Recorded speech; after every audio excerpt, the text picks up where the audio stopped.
Bonjour à tous, bienvenue sur la chaîne de Plancton Curieux. Pour cette 68e vidéo de mon challenge crypto, je vous propose de parler de Osmosis et du token Osmo.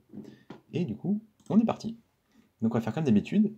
D'abord une présentation du projet, ensuite on parle de la technologie, on parlera après de la tokenomique, des forces et des faiblesses, et on terminera sur une rapide analyse graphique, bien que dans le cas de ce projet qui est très récent, vous verrez qu'il n'y a pas grand chose à dire. Donc, Osmosis, c'est une blockchain qui est orientée DeFi et qui est basée sur Cosmos. En fait, pour être plus précis, c'est effectivement une blockchain, mais c'est surtout un laboratoire pour les DEX. Et en fait, il y a un projet majeur qui est de développer le meilleur DEX possible. Donc DEX, échangeur décentralisé. Pensez Uniswap, pensez PancakeSwap, tout ça, mais ils veulent faire mieux. Donc c'est en 93e position par la capitalisation crypto, qui est de 400 millions de dollars. Il y a des volumes sur 24 heures de 24 millions et un cours autour de 0,8 dollars le token.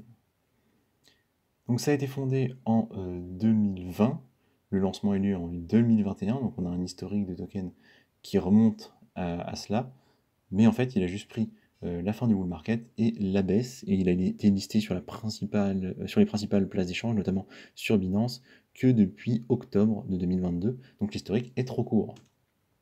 Notez qu'ils ont fait une ICO, qu'ils ont levé 21 millions de dollars.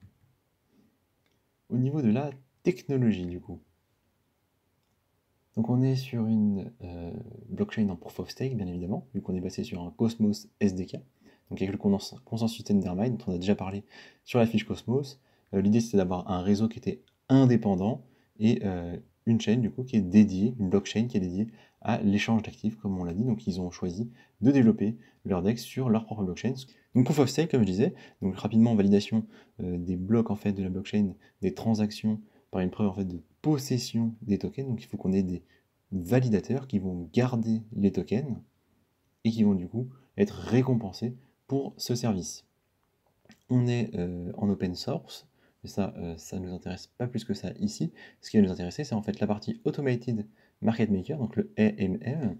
Donc l'idée, c'est qu'on est du coup sur un animateur de marché automatisé. Donc c'est un algorithme qui va gérer la liquidité sur les marchés. Donc c'est pas un carnet d'ordre avec des achats, des ventes. Il n'y a pas d'intermédiaire, comme peut le faire par exemple un échangeur centralisé comme Binance.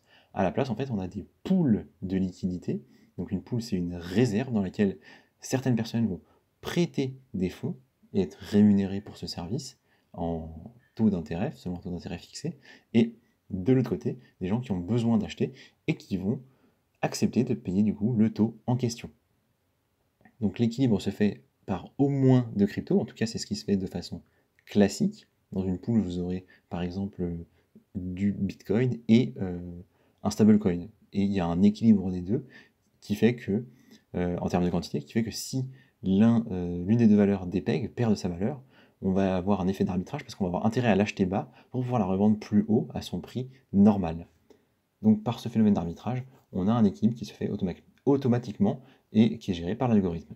Donc là, ça c'est la version classique, la version ancienne. Ce nouveau format de DEX, il nous propose en fait une personnalisation des pools, où on va beaucoup plus pouvoir choisir comment ça va se passer.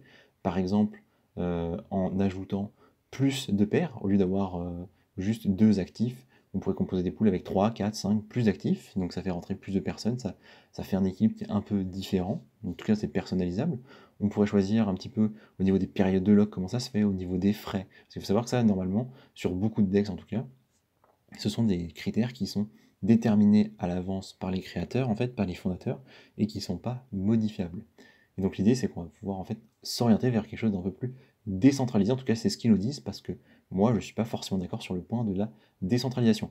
Par contre, on a le droit, dans les pools, de décider. Il y aura théoriquement un système équivalent à une DAO pour chaque pool, où en fait les personnes qui ont des tokens pourront émettre des avis, voter pour son fonctionnement et ses caractéristiques. Donc ça, c'est quand même un point qui est très intéressant.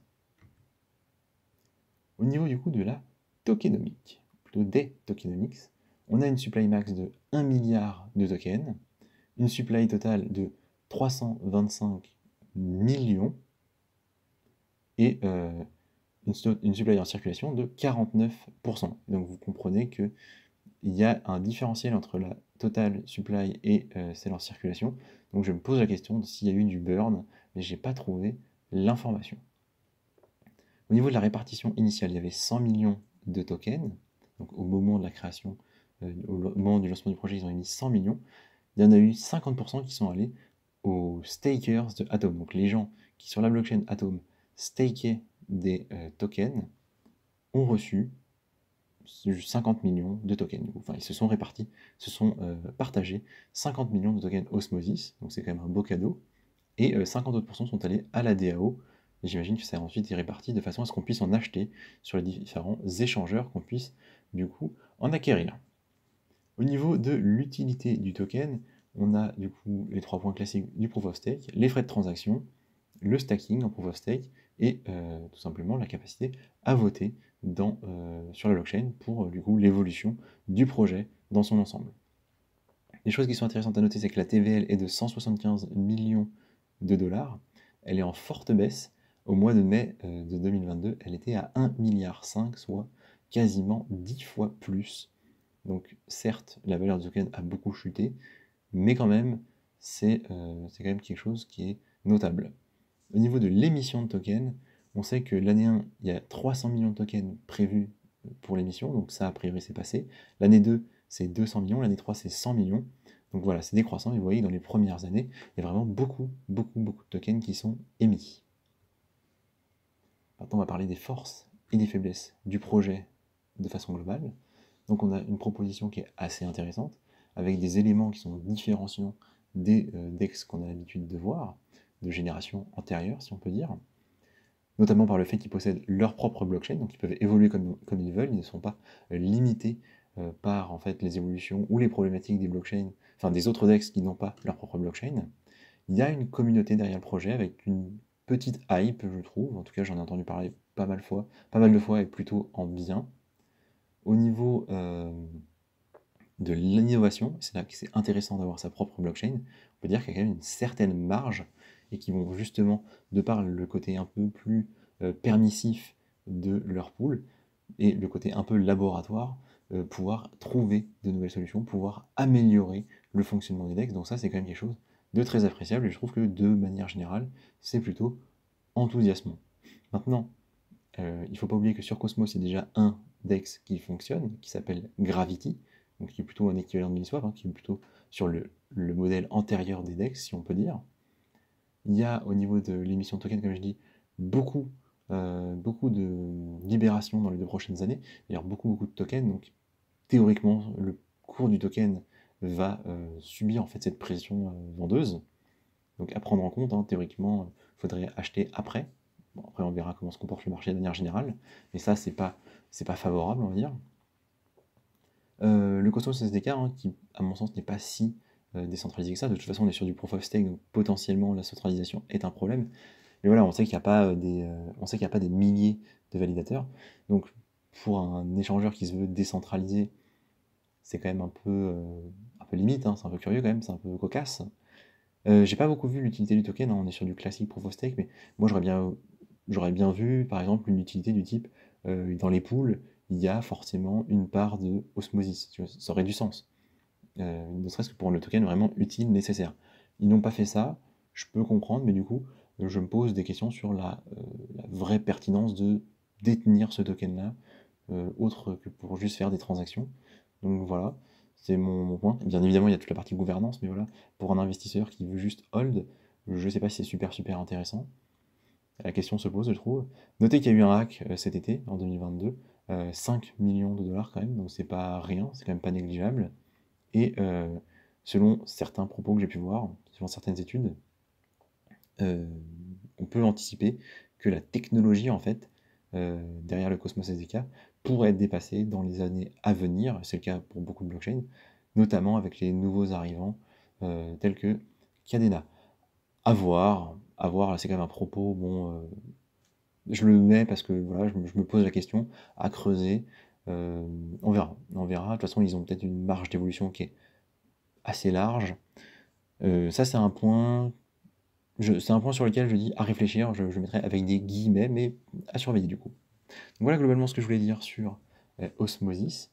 Moi, à titre personnel, j'irai pas investir dessus, hein. Le fait qu'il y ait ces émissions de tokens assez importantes dans les 2 prochaines années, voire 3 prochaines années, ça me motive pas trop. Disons qu'il y a plein d'autres projets, donc je vois pas de raison d'aller risquer là-dessus, à moins que le prix chute vraiment beaucoup.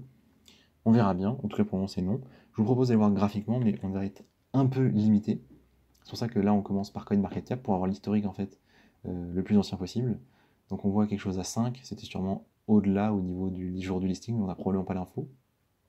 Donc il a pris en fin de bull market, il a pris presque un x2, jusqu'à du coup baisser, baisser, baisser. Et on est sous les 1$ depuis le mois de juin, je crois. Ouais, c'est ça, depuis le mois de juin.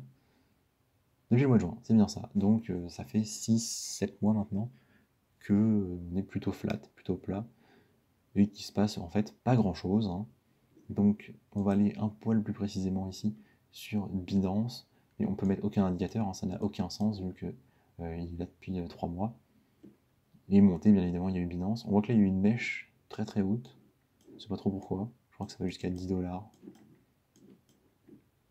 C'est ça va jusqu'à 12$, donc je sais pas ce qui s'est passé, peut-être que c'est un reliquat, peut-être que c'est un problème, ou peut-être qu'il y a eu une annonce, j'ai pas l'info. Et globalement on est flat, donc pour le moment moi je suis pas intéressé. Potentiellement à suivre, voir comment ils avancent, et on reviendra dessus. Voilà tout ce que je voulais vous dire sur Osmosis. Merci de m'avoir écouté, et je vous dis à la prochaine.